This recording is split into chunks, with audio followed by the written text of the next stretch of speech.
Good morning, my name's Kathy and I'm from the Early Years Alliance, and today we are doing mud play.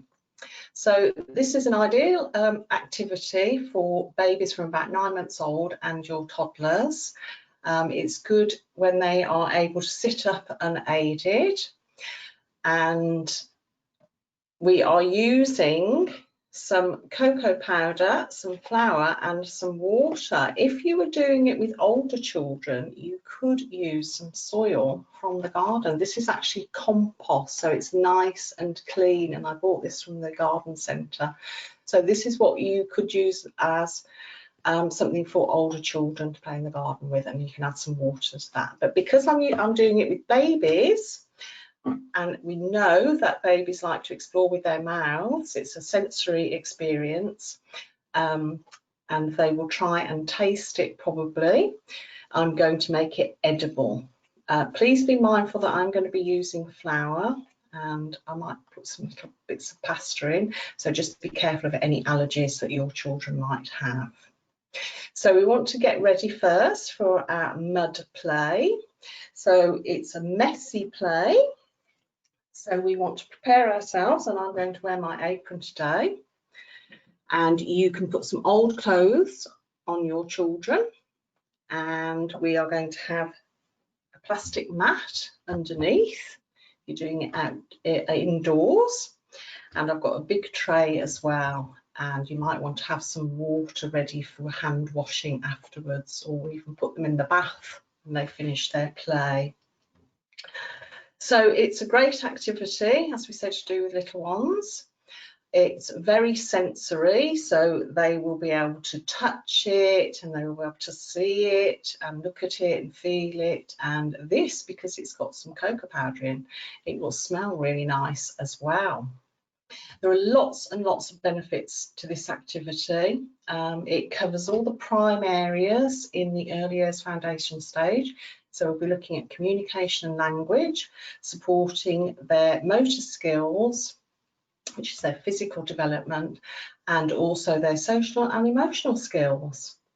So we're going to start by making it up, and we've got a bowl here, and we've got lots of different spoons, all sorts of different shapes and sizes, and I've got a little whisk there, I've got a spatula that you can give to help stir it up. So it's good to offer a variety of tools for them as well. So we're going to count out, and I've got my recipe that I've made up behind, okay, so that they can follow the recipe. Even if they're little ones, it's good for them to follow instructions. So this is called Mud Play Recipe, and it says 2 cups of plain flour. And measure it out here with my spoon, and we're going to involve our children at all times, because this is also maths and science. So we can count as we go. 1, 2, 3. So it is 3 spoons and 1 cup there, and then we want another cup of flour, which is on our recipe. 1, 2, and 3, and that is our 2nd cup of flour. And then next on my recipe, it says a cup of cocoa. So I've just bought some little tin here of drinking chocolate or cocoa, so you can use any sort really. And we're going to measure that out. So I'm using my spoon. I can already smell it. Your children are going to be getting quite excited at this point when they can smell that chocolate in there. Fill it up. We're going to let them have a go at measuring it out. There we go. Oh, lots in there. Okay, and we're going to let them, they can tip it in. Woo, there we go, in it goes. And we'll say, oh, what else do we need? So we'll check our recipe again, and it says 2 cups of water. Here we go. Our water ready. Put a lid on that just in case it spills. And this is the part that they probably really like the best, is pouring in the water. And you can see it's changing. There's 1 cup of water. And here's another cup of water. And it's changing already, and it's already starting to look like mud. So we know that babies' brains are developing, and they're going to be making all kinds of connections here.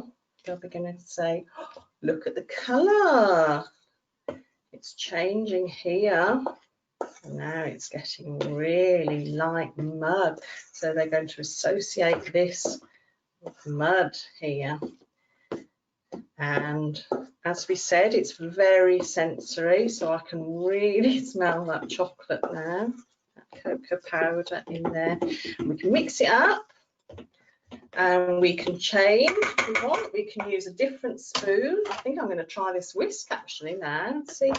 Oh yeah, there we go. There's another tool, and so it's good for them to handle different types of tools when they're doing it. We're mixing up. It's a little bit like a cake, isn't it? There we go, round and round. Remember, we're giving them lots of language. We don't have to ask little ones lots and lots of questions.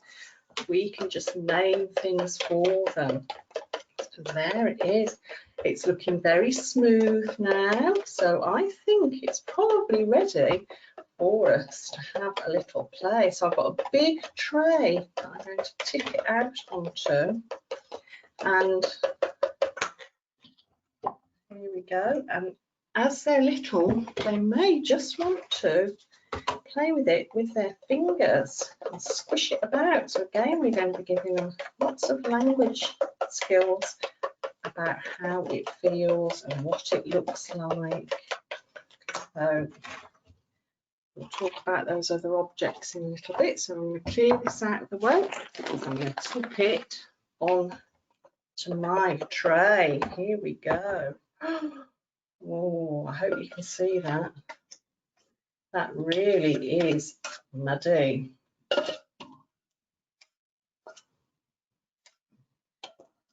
Let them have a real play with that. So initially, it's always nice just to let them have a feel and to see what it feels like, because remember, we can do our mark making with this kind of material. So I'm going round and round with my fingers, and it feels very soft and a bit slimy.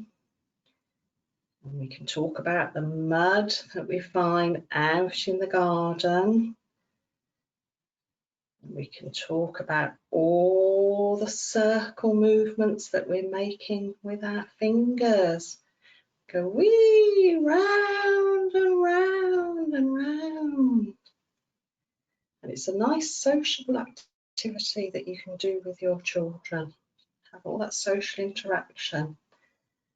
And they've discovered lots of maths and science because, again, we've done counting and we've done measuring, and we've watched the ingredients change and mix together. So when they've had a lovely little play, perhaps for the older children, we can add some props for them. So we're not going to take over their play. We're just going to let them take the lead and see where they take this activity. But it may be that they want to add some farm animals because it's mud. We have got a little pig there, so I'm going to see if my little pig wants to play in the mud. And we could add some other little things. So I've got some sticks here that I picked up from the garden, and we could make, and I'm going to put those around the little piggy there, and we can make up a little story if we want about the pig in the mud and say, here he is. There's my little pig, and he's waiting quietly down at the farm in that mud because they love it in the mud. And we could sing Old MacDonald had a farm. So we can go, Old MacDonald had a farm, E-I-E-I-O. And on that farm he had a pig, E-I-E-I-O. With an oink oink here and an oink oink there, here an oink, there an oink, everywhere an oink oink. And you can make up other little rhymes as well, you can just make them up. So I've got some old lasagna sheets here that were out of date actually, but I thought, oh, maybe we could use those and make a little house for our pig there with the sticks. Yeah. And we could find some stories to read as well afterwards about farm animals or about playing outside. And so there's my little house there for my little pig. And I also had some spare leftover pasta from my tea. So now we're going to get really messy. So we can add some of this to the mud. So this can be like our straw we're going to put in there, our pig. And then you can get that pasta in. And oh, look at that gooey. And they can rub it together and see how it feels. They're going to smell it. They like that smell. There we are. And there's all sorts of other little things that you can add as well that may be associated with birds. So I've got my farm animals. I've also got a crocodile as well, so we could have a little song about the crocodile too, because they probably like to live in swamps and mud. And I've got some cars. It would have been nice if I'd have had a tractor. We've got some cars there, and I've got things like some shells. But I just like playing with this pasta and the mud. So I hope that they're going to have lots of fun and get lots and lots of benefits from playing with this activity as well. And if you go on to the Family Corner, so it's www.familycorner.co.uk, you can get lots of other information. So I hope you've enjoyed this activity, and I hope it's given you some ideas about fun ways of messy play with your children. And don't forget the stories when you've finished your activity that you can read as well. So I hope you have a nice time playing with it, and I hope that you can clear it all up as well easily, so we can put all of this into the bin and clear it away, because part of playing, it's also about clearing away. Thank you very much for watching.